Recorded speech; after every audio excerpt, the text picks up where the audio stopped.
السلام علیکم ورحمۃ اللہ وبرکاتہ۔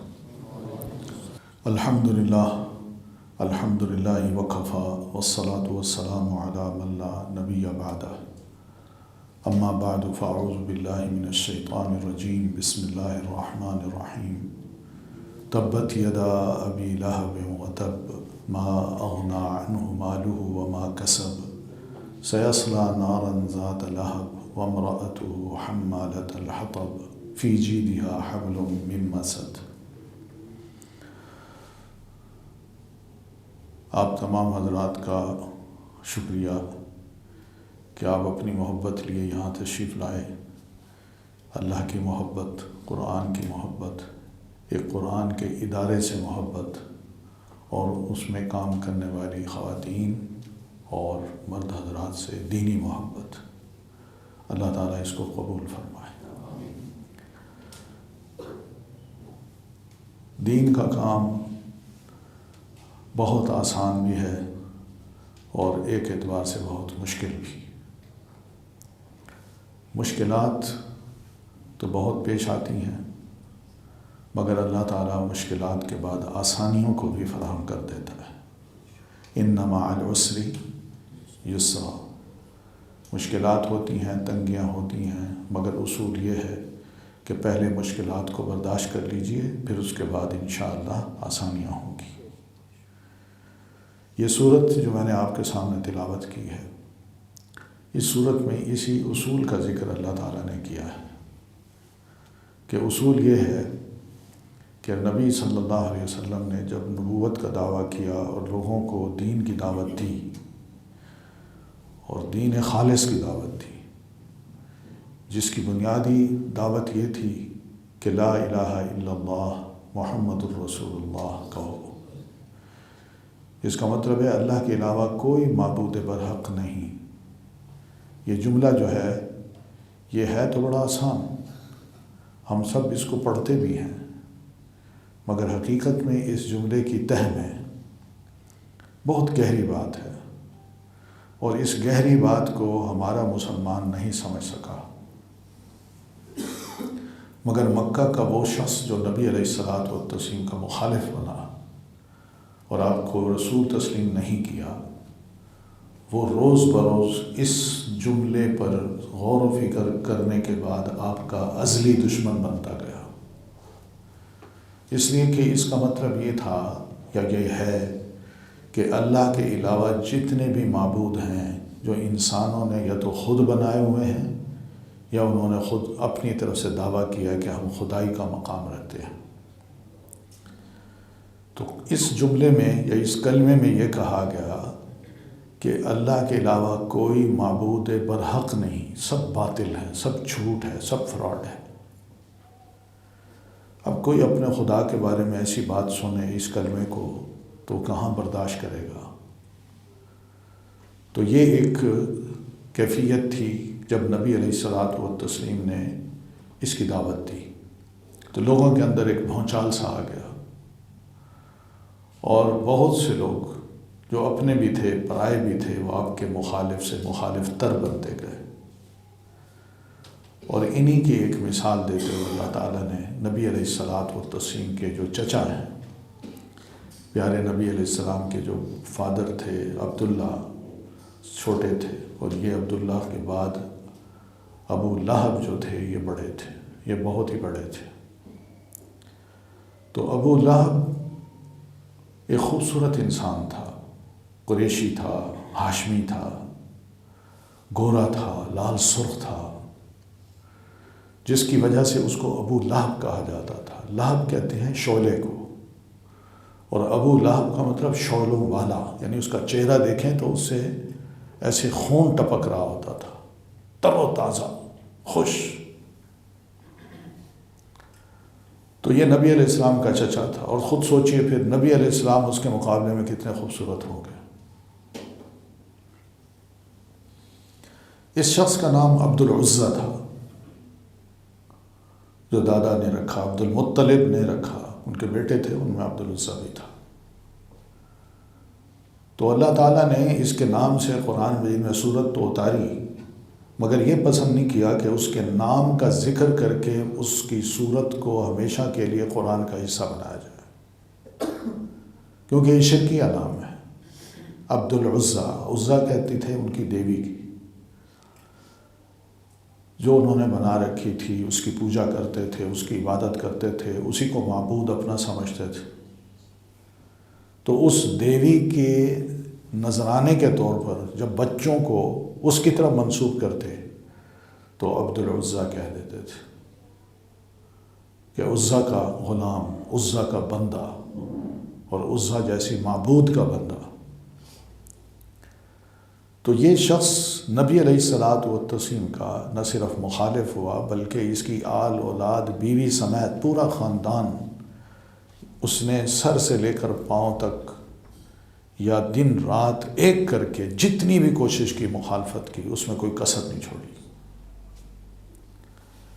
اس کو ہم یوں دیکھیں تو پتہ یہ چلتا ہے کہ اللہ کے رسول صلی اللہ علیہ وسلم نے نبوت سے پہلے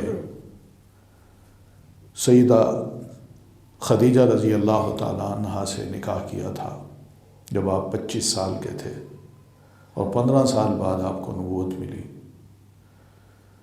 تو پیارے نبی علیہ الصلاۃ والتسلیم نے اس عرصے میں جو اولاد اللہ تعالیٰ سے حاصل کی، اس میں آپ کی 2 بیٹیاں بھی تھیں۔ زینب بڑی تھی، ان سے چھوٹی رقیہ تھی، اور ان سے چھوٹی ام کلثوم تھی، اور سب سے چھوٹی سیدہ فاطمہ تھی۔ امید ہے آپ سب یہ نام جانتے ہوں گے، آپ کے علم میں ہوگا۔ تو سیدہ زینب کی نسبت تو ہو گئی تھی ابو العاص سے، اور پھر 2 بچیاں جو ان کے بعد کی تھیں، ان کی نسبت ہوئی تھی عبد العزیٰ یعنی ابو لہب کے 2 بیٹوں سے۔ طے ہو گیا تھا کہ بڑی ہوں گی تو رخصتی کر دی جائے گی۔ آپ صلی اللہ علیہ وسلم نے جب نبوت کا اعلان کیا تو یہ شخص سب سے پہلے آپ کے واعظ کو سن کے آپ کو برا بھلا کہتا ہے۔ آپ کو یاد ہوگا کہ نبوت کے بعد جب آپ کو یہ کہا گیا فاصدع بما تؤمر، اللہ کے نبی جس چیز کا ہم نے آپ کو حکم دیا، لا الہ الا اللہ، کلمے کو آپ نے بلند کرنا ہے، آپ کھل کے لوگوں کے سامنے بیان کیجیے۔ پھر یہ بھی کہا گیا وَأَنذِرْ عَشِيرَتَكَ الْأَقْرَبِينَ کہ اللہ کے رسول اپنے قریبی رشتہ دار جو ہیں اب ان کو بھی وارن کرنا شروع کر دیجیے۔ تو آپ صلی اللہ علیہ وسلم نے اسی نصیحت کے تحت پہلا پہاڑی خطبہ دیا، جس کو کوہ صفا یعنی صفا کی پہاڑی پہ آپ نے کھڑے ہو کے صبح صبح ان سارے خاندانوں کو جو آپ کے قریبی رشتہ دار تھے ان کو بلایا، آوازیں دے دے کے بلایا، یا بنی عبد مناف، یا بنی عبد المطلب، یا فلان نام لے لے کے، قبائل کے نام لے کے آپ نے ان کو بلایا۔ اور اس دور میں کسی پہاڑی پہ کھڑے ہو کے اونچی آواز سے اس طرح آواز دے کے لوگوں کو بلانا ایک بڑا اہم اعلان سمجھا جاتا تھا۔ تو لوگوں کے گھروں میں جو ہی آواز گئی تو وہ سارے اپنے گھروں سے اٹھ کے آ گئے۔ آپ صلی اللہ علیہ وسلم پہاڑی پہ کھڑے ہیں اور لوگ یہ سامنے ہیں، آپ انہیں گفتگو کرتے ہوئے فرماتے ہیں، لوگوں میں نے تمہیں یہاں جو زحمت دی ہے کچھ باتیں ہیں جو میں آپ سے کرنا چاہتا ہوں۔ اس میں پہلی بات یہ ہے کیف وجدتمونی فیکم، میں تمہیں ایک ایسی بات کرنے لگا ہوں، تم سے پہلا میرا سوال یہ ہے کہ میں تمہارے درمیان 40 سال رہا ہوں، تم نے مجھے کیسے پایا؟ کیا میں دھوکہ دیتا تھا، جھوٹ بولتا تھا، بدعمل انسان تھا، بد اخلاق انسان تھا؟ میں نے کبھی وعدہ خلافی کی، کبھی کسی کو مارا پیٹا؟ کیف وجدتمونی فیکم، تم نے مجھے اپنے درمیان کیسے پایا؟ تو یہ سب نے مل کر یہ جملہ کہا کہ ما جربنا علیک الا صدقا، کہ ہم نے تجربہ یہی کیا ہے کہ جب کبھی بھی ہم نے آپ کو آزمانے کی کوشش کی، لین دین کی کوشش کی، کوئی بات کی، تو ہمیشہ آپ نے سچی بات کی اور سچ کر کے دکھایا۔ تو یہ باتیں جب انہوں نے کہیں تو آپ نے فرمایا اگر میں تمہیں یہ کہوں کہ اس پہاڑی کے پیچھے جو تمہیں نظر جگہ نہیں آ رہی، وہاں ایک تمہارا دشمن پورے لشکر کو لے کے آ رہا ہے اور وہ تم پر حملہ کرنے والا ہے، تو میری کیا اس بات کو سچا مانو گے؟ تو سب نے کہا بالکل سچ مانیں گے، اس لیے کہ آپ تجربہ یہی رہا ہے کہ آپ نے کبھی جھوٹ نہیں بولا۔ اب یہ باتیں ان سے کہلوا دی، کہلوانے کے بعد اب یہی بات فرمائی تو کہنے لگے انی انا النذیر العریان، کہ میں تمہیں ایک خبردار کرنے والے وارنر کی طرف سے ایک بات کر رہا ہوں، یعنی میں کوئی معمولی بات نہیں کرنے لگا، مستقبل کے جو بہت خطرات ہیں اور جس کے انجام بڑے بھیانک ہیں ان سے بچنے کے لیے میں تمہیں ایک ایسی نصیحت کرنا چاہتا ہوں جو سن لو، اور وہ نصیحت یہ ہے کہ قولوا لا الہ الا اللہ، کہ تم صرف اور صرف لا الہ الا اللہ کہہ دو، چھوڑ دو سب خداؤں کو، چھوڑ دو ان دیویوں کو، یہ کچھ نہیں کر سکتے، ان کو چھوڑ کے اس اللہ کو مانو، اس کو تسلیم کرو کہ وہ ہمارا الہ واحد ہے، معبود ہے، برحق ہے، اس میں جھوٹ نہیں، فراڈ نہیں، سچ کہتا ہے، جو اس کے پیغام آتے ہیں وہ درست ہیں، اور دوسری بات یہ ہے کہ وہی عبادت کے لائق ہے کہ کوئی اور عبادت کے لائق نہیں۔ تو بس اتنی سی بات کی، انہیں کہیں اوپر چلے جائیں، تو اتنی سی آپ نے بات فرمائی۔ اب یہ بات اس نے سمجھی ہے، حلقے نے جتنے بھی سرکل میں موجود تھے لوگ ان سب نے سمجھی، مگر اس بات کی سب سے زیادہ مخالفت اگر کسی نے کی تو روایات میں ابو لہب کا نام آتا ہے۔ اس نے یہ لفظ کہے تبا لک یا محمد لہذا جماعتنا، تم برباد ہو محمد، تمہارے ہاتھ ٹوٹ جائیں، تم نے یہ بات سنانے کے لیے یہاں جمع کیا تھا، یعنی اتنی بڑی بات کر دی۔ ہمارے فور فادرز، آباء و اجداد جس خدا کی پوجا کرتے چلے آئے، تم ان کی آج نفی کر رہے ہو اور اپنے آپ کو برحق سمجھتے ہو، تمہارے دونوں ہاتھ ٹوٹیں، تم برباد ہو، یہ اس نے جملہ کہا، نعوذ باللہ۔ اب اس میں آپ غور کریں تو نبی علیہ السلام کی توہین بھی ہے۔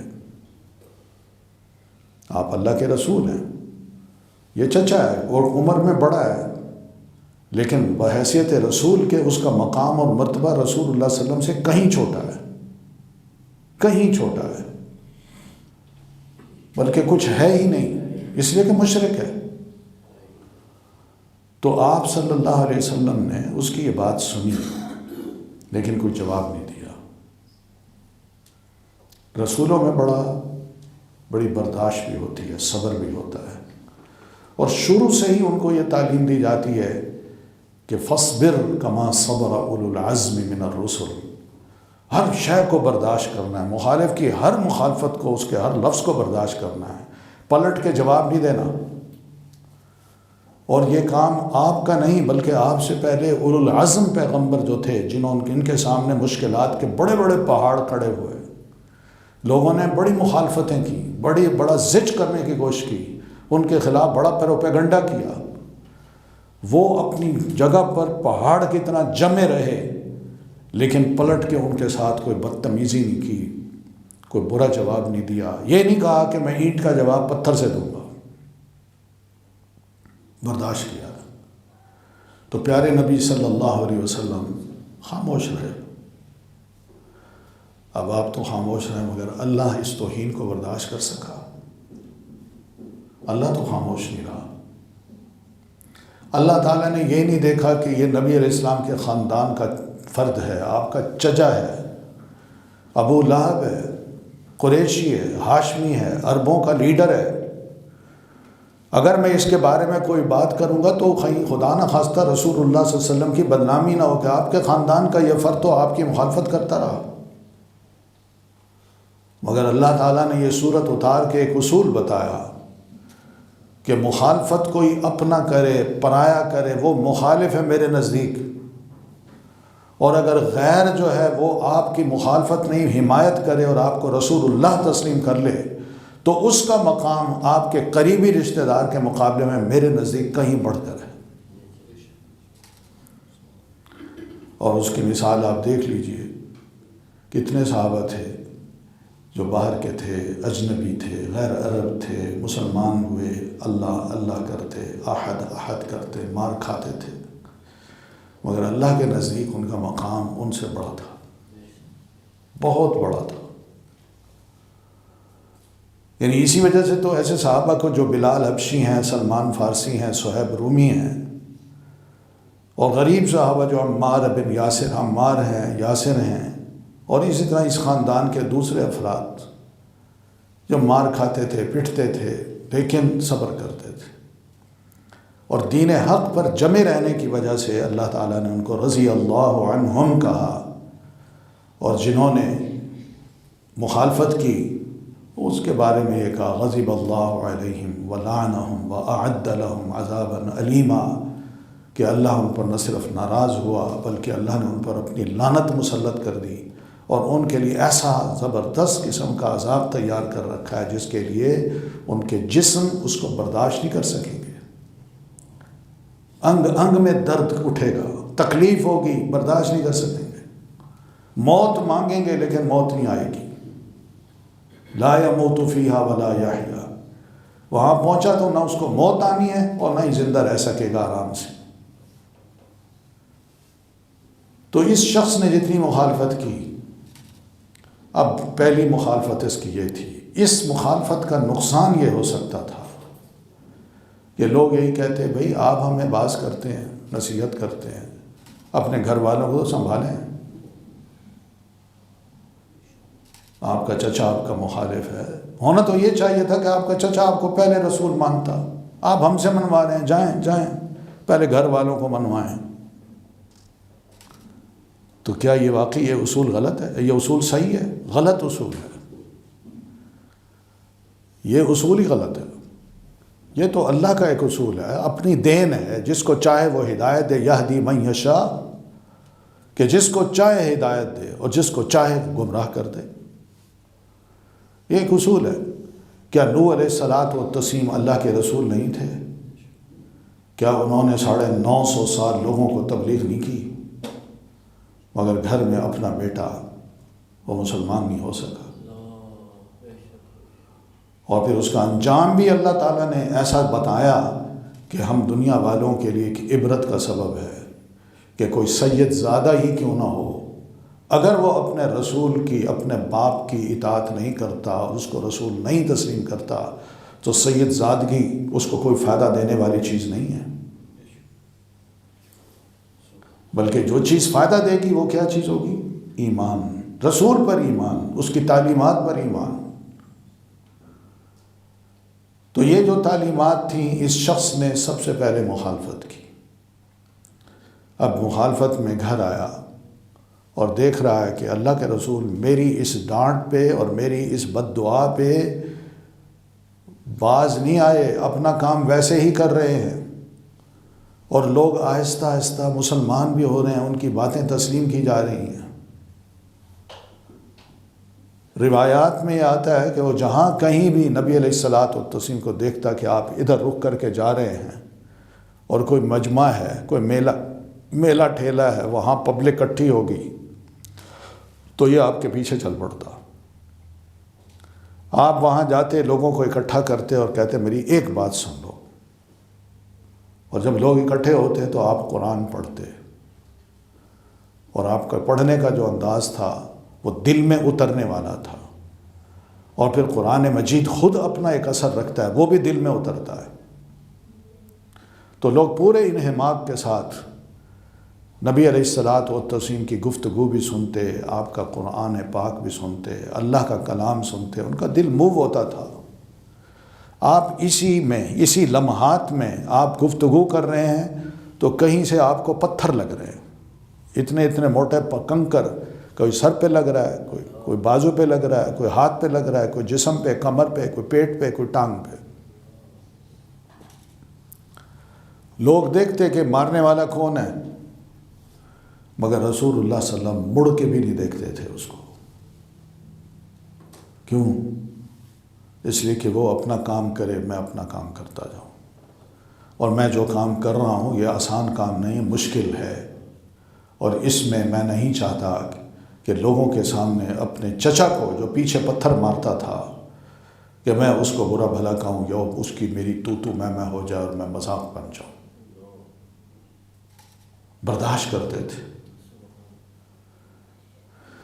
برداشت اتنا حد تک کیا کہ جب آپ صلی اللہ علیہ وسلم کو اس نے دیکھا کہ آپ باز نہیں آ رہے تو مخالفت میں دن رات آگ بگولا ہوتا تھا، اور کبھی کبھی ایسی باتیں سوچتا کہ کسی طرح نبی علیہ السلام کو نقصان پہنچایا جا سکے، ٹارچر کیا جا سکے، آپ کو ذہنی طور پر قلبی طور پر تکلیف دی جا سکے۔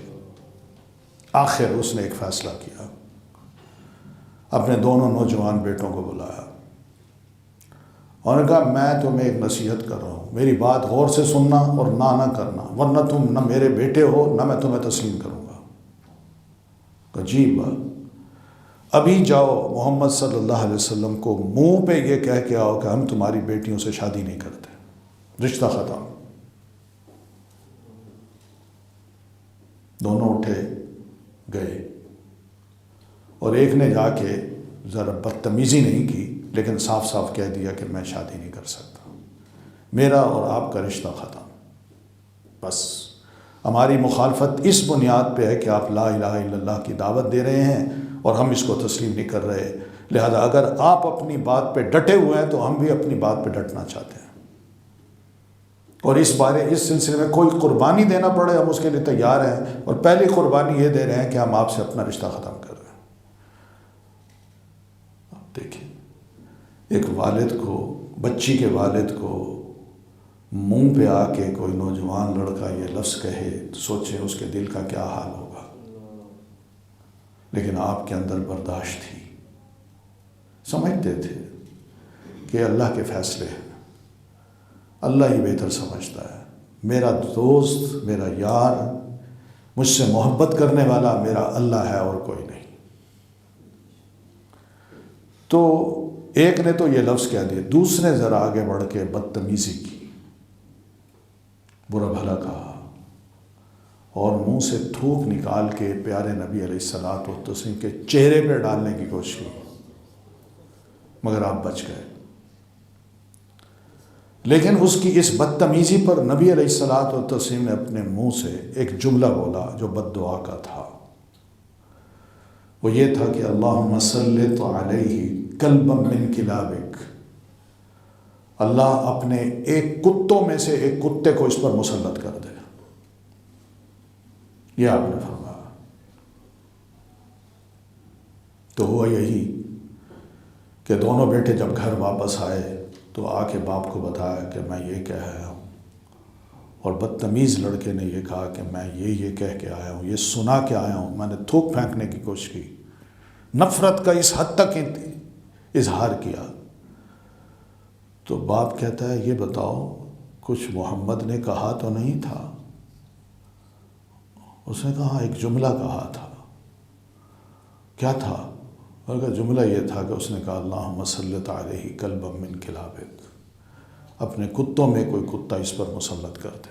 یہ سنتے ہی ابو لہب کا چہرہ فق ہو گیا، زرد پڑ گیا، اور سر پکڑ کے بیٹھا، پریشان ہو گیا۔ بیٹے نے پوچھا ابا میں نے کوئی غلط کام کیا ہے؟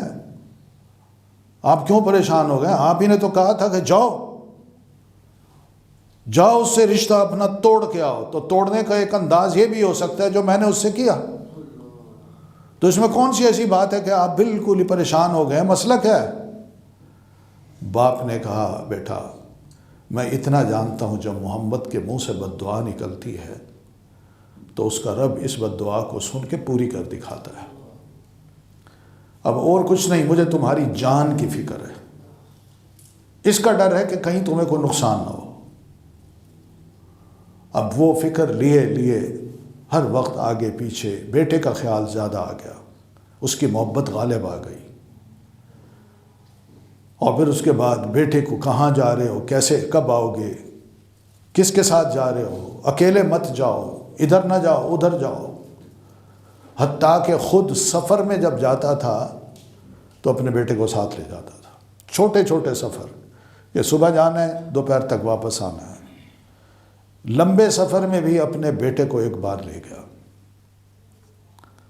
قافلہ تھا، یہ اس میں موجود تھا، بیٹا ساتھ تھا، اور کہیں رات جب پڑی آخری پہر تو قافلے نے یہ فیصلہ کیا کہ اسی جنگل میں صحرا میں ہم رات کو گزار کے پھر صبح اٹھ کے نکل چلیں گے. تو قافلے نے سامان اپنا رکھا اور خیمے لگائے، سونے لگے. تو ابو لہب نے ایک تجویز پیش کی اپنے ہی لوگوں کو کہ یہ جو تمہارا سامان ہے نا، اس کو گول دائرے میں رکھو. میں چاہتا ہوں کہ اس کے اندر میں اپنے بیٹے کو سلاؤں، اور یہ گول دائرہ جو ہے نا، اس کی ایک دیوار بن جائے گا. اگر کوئی خدا نہ خواستہ میرے بیٹے کو کوئی نقصان پہنچانے آئے گا تو ہم اسی گول دائرے کے باہر ہم لیٹ جائیں گے، سو جائیں گے، اور اگر کوئی دشمن آتا ہے یا اس کو کوئی نقصان پہنچاتا ہے تو کم از کم اس سے بچنے کے لیے ہم بھی پہلے موجود ہوں گے. پھر وہ اس کے بعد اس سامان کو ہٹائے گا اور اس شور میں ہم اٹھ بیٹھ کے اپنے بچے کو بچا سکیں گے. یہ اس کی احتیاط تھی، اور ادھر اللہ کا فیصلہ کچھ اور تھا. وہ شخص سارے بندوبست کرنے کے بعد قافلے کے لوگوں کو بڑی احتیاط کے ساتھ چاروں طرف سلا کے جب خود سویا تو سب کو گہری نیند آ گئی. ظاہر ہے تھکاوٹ ہوتی ہے ٹریولنگ کر کر کے، تو سب کو نیند آ گئی. صبح سورج کی جب دھوپ پڑی تو سب سے پہلے ابو لہب کی آنکھ کھلی. تو جب کھلی ہے تو کیا دیکھتا ہے کہ اس کے قریب یہ خون کی لکیر ہے جو اوپر سے آ رہی ہے اور جا رہی ہے. تو بڑا چیخا، زور سے دھاڑا ہو، کہنے لگا او قافلے والوں، میرے بیٹے کی خیر مناؤ، دیکھو اس کو کیا ہوا ہے، کچھ ہو گیا ہے. تو ہوا یہی کہ سامان جب اٹھایا ادھر ادھر کیا تو لوگوں نے اپنی آنکھوں سے دیکھا، اور ابو لہب نے بھی، کہ رات کو کوئی جانور ایسا آیا ہے، درندہ، جو اس کے بیٹے کو چیر پھاڑ کے چلا گیا ہے. وہ ختم ہوا پڑا تھا. اس وقت وہ کہتا ہے کہ یہ محمد کی دعا ہے، بد دعا ہے جو میرے بیٹے کو لگی ہے. تو یہ حال ہوا ہے اس کا. پھر اس کے بعد اس کی بیوی جو ہے اس کا بھی ذکر اللہ تعالیٰ نے اسی صورت میں کیا ہے. وَامْرَأَتُهُ حَمَّالَةَ الْحَطَبِ، کہ اس کی بیوی جو ہے جو ایندھن کو، لکڑیوں کو جنگل سے اکٹھا کر کے گٹھ بنا کے وہ آتی تھی اور نبی علیہ الصلوۃ والتسلیم کے راستے میں ڈال دیتی تھی، کانٹے بچھا دیتی تھی آپ کے گھر کے باہر، کہ تکلیف کچھ تو میں پہنچا سکوں. مگر اللہ نے فرمایا فی جیدہا حبل من مسد، کل جب وہ اٹھے گی تو اس کی گردن میں مسد نام کی، یعنی ایک پودا ہے، اس کے پتوں کی رسی ہوگی جو اس کی گردن میں لپٹی ہوئی ہوگی، اور گناہوں کا بوجھ اس نے اٹھایا ہوا ہوگا.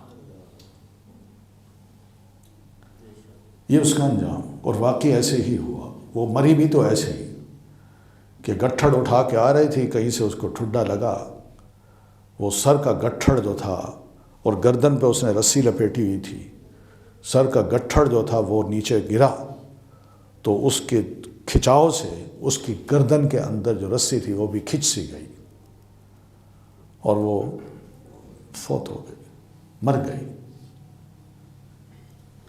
یہ وہ چیز ہے جس کو اللہ نے فرمایا کہ تبت یدا ابی لہب وتب ما اغنا عنہ مالہ وما کسب. نصیب کی، نظریے کی، رسول کی مخالفت اس کو کیا بچا سکی؟ رسول کے ساتھ جو رشتہ داری تھی، کیا وہ رشتہ داری رسول کو بچا سکی؟ ما اغنا عنہ مالہ وما کسب، حتیٰ کہ اس کا مال اور جو اس نے کمایا اولاد کی صورت میں وہ بھی اس کے کام نہیں آ سکے. وہ کیسے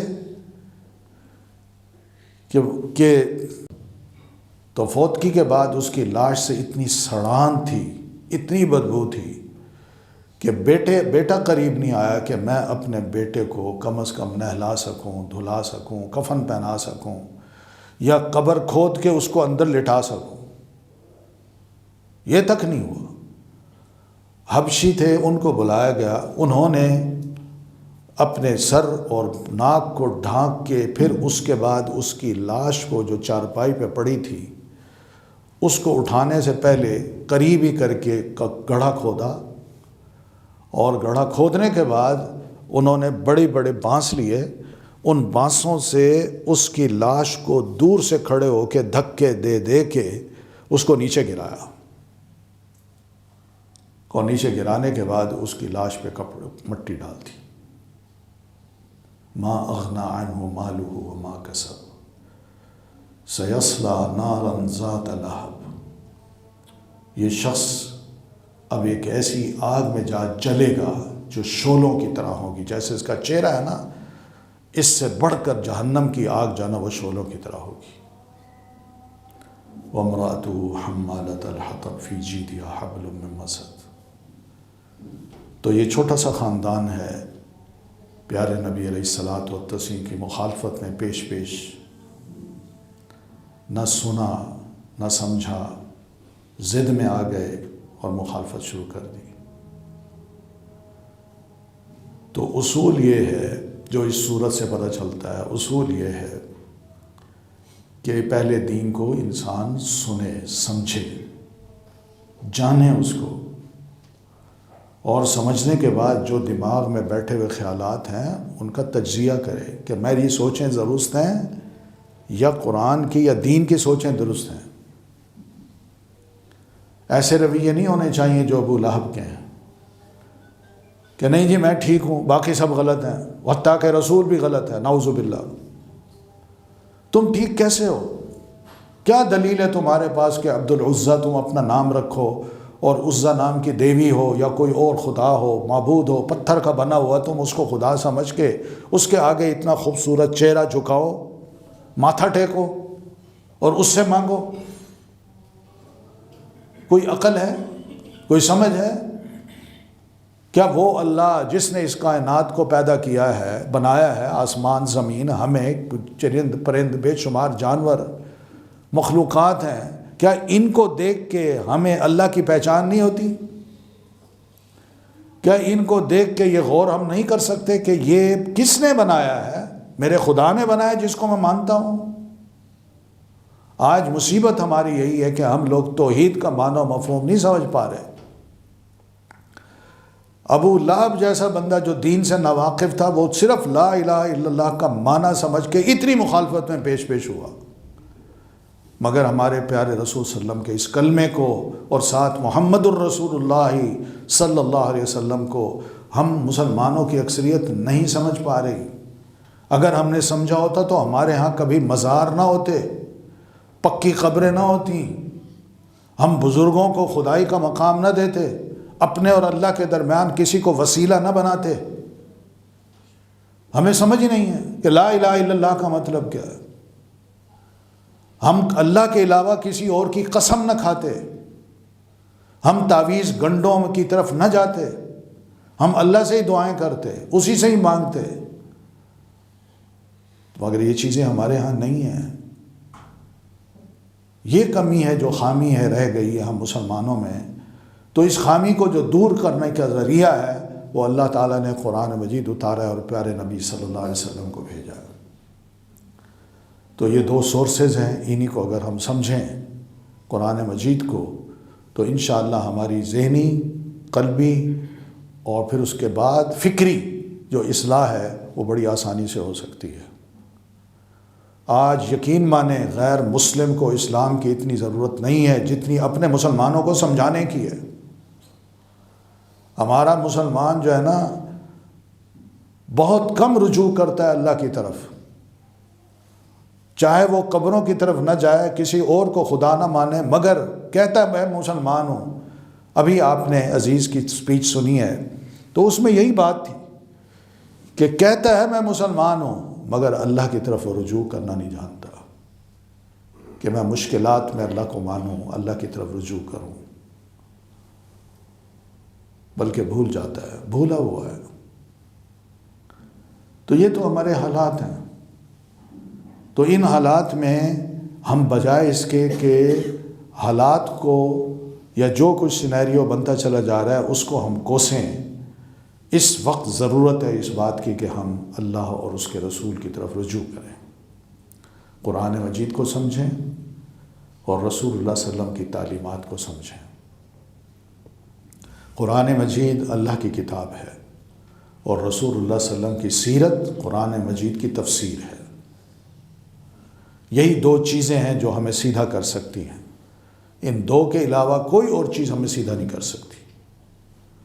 تو اس لیے ضرورت اس بات کی ہے کہ ہم رجوع الی القرآن و الی السنتی، اللہ کے قرآن کی طرف، کتاب اللہ کی طرف اور سنت رسول اللہ کی طرف رجوع کریں۔ اسی میں ہماری خیر ہے، اسی میں ہماری نجات ہے، اسی میں اللہ کی خوشی ہے، اور اسی میں ہی اللہ تعالیٰ نے اپنی رحمتوں کی برکھا ہم پہ برسانی ہے، اس نے اپنی ناراضگی دور کرنی ہے، اور پھر اسی نے ہی ہمیں طاقتور بنانا ہے، ورنہ ہم کمزور ترین لوگ ہیں۔ اللہ تعالیٰ مجھے بھی اور آپ سب کو توفیق دے کہ ہم دین کی طرف اس طرح پلٹیں کہ کتاب و سنت کو سمجھیں۔